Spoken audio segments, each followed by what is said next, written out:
Use gloves for safety and cut into halves. Use safe half for later. Keep later. You can keep those seeds and plant in your garden. You will get beautiful kabochas in your garden.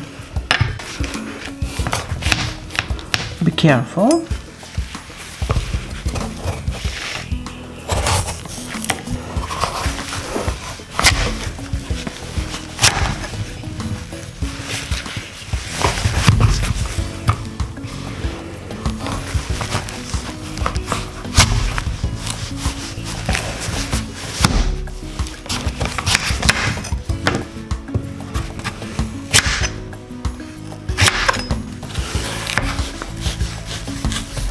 Now I will steam them.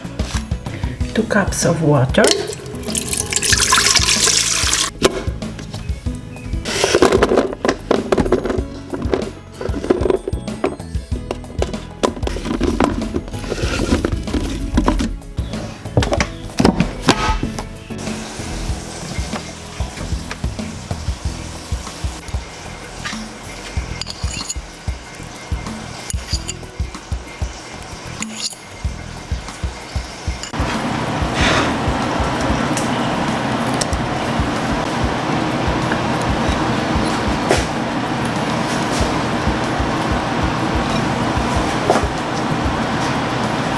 Bon appétit! Bon appétit!